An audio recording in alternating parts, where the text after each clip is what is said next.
I like pee myself every time I say October 12th. Gotta stop doing that. This is gonna contain minor spoilers. I'm not gonna tell you guys everything, but I'm gonna give you like little tidbits here and there that just to kind of, you know, to whet your appetite, if you will. You know, it's the journey of Red going from Pokemon novice to Pokemon master. That is literally the story. And he gets more done than Ash has gotten done in the last, I don't know, freaking 12 years. However long the show has been on the air, he's gotten more done in this special than Ash has ever gotten done. He actually, don't want to spoil that, but I mean, you guys know what's going to happen. If you play the game, it's basically a plot of the video game. So, I'll just tell you, he becomes Pokemon Master by the end of the whole thing. You know what's going to happen. So he does it. And I'm just like, what the F? Come on. Like, Ash should have done this 10 to 12 times over. And he hasn't done it yet. Not yet. It's a little bit ridiculous. But that's why I think we all have this affection and affinity for Red, because he gets crap done. Brock actually shows up in this, and he's kind of awesome. He's not the silly Brock we all love. He's not chasing after women. He's not being goofy. He's actually being like a good coach. He's a good person to look up to. Misty shows up, and she doesn't talk at all. He just kind of gloss over her. And this is one thing they do. It kind of bothers me, but then it doesn't.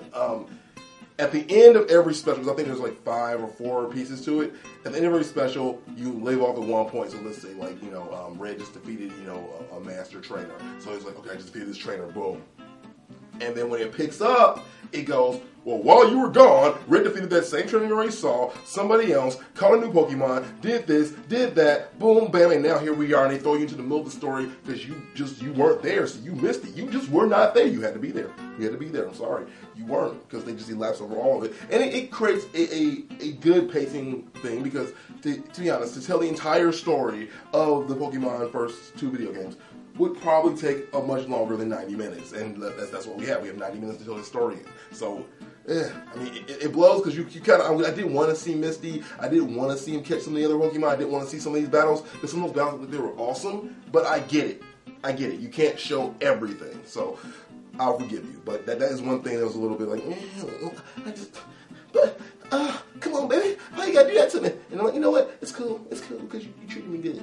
The one thing about this that I noticed is a big difference between the anime is that the Pokemon don't speak with their voices. Meaning they don't go like, Pika-Pee, or like, Charmander, char, char, char, char. Instead, they roar and make like animal noises. They're like, rah, rah, rah. And one of the most horrifying parts of this whole thing, which is already all over the internet, so I can play it for you probably, it's where Squirtle and Charmander first fight, and you know the move bite, you know, it's just, bite, ouch, that hurts, you know, that's how it feels when you play the game. But in this, you know, they're fighting and stuff, and then Squirtle bites Charmander, and it's kind of horrifying.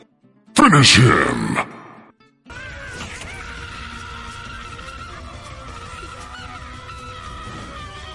Another thing I noticed about this whole thing is that there is a refreshing lack of Pikachu. Now, they do show Pikachu at one point because he gets captured, but yeah, man, there's no Pikachu really in this whole thing, and it's kind of nice. It's kind of nice to see a trainer, you know, rely on a Pokemon that isn't just a mascot. It's kind of awesome. I mean, and I'm sorry. I'm sorry, Pikachu. I'm so sorry. I don't hate you. To wrap this whole thing up, I'm just going to give you a little mini rant, because this is one part that did bother me about the whole thing. So, Professor Oak, his entire goal of the entire thing is to get the Pokédex filled up, right? He wants all the information of all the Pokemon, all 149, right? Okay?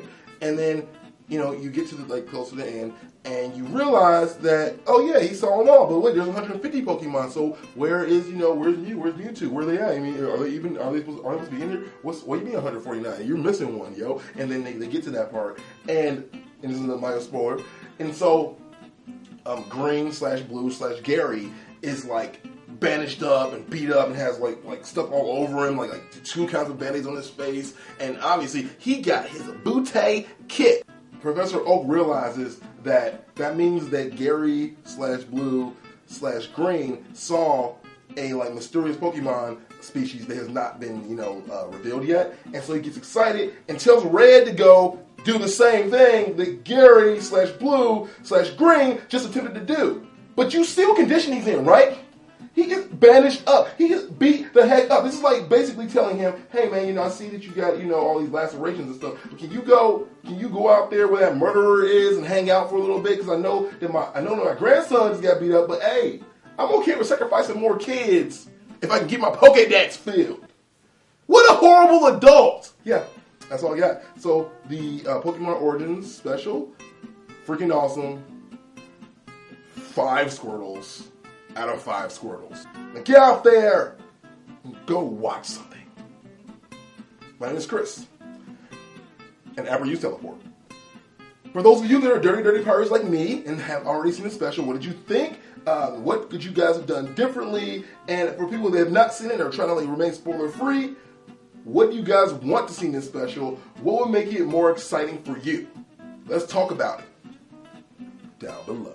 I am making a video called Pokemon Confessions. I need your help. I need you to submit to me your Pokemon Confessions. I've been collecting these things over the last like year or so on my Tumblr, PokemonConfessions.com. And yeah, just submit to me your Pokemon Confessions, and maybe, just maybe, they'll make it in a video that will hopefully get served up to blogs, and everybody will be like, man, that's a cool, crazy confession. I feel that way too. I relate to you. You relate to me. Babies don't drink out of toilets.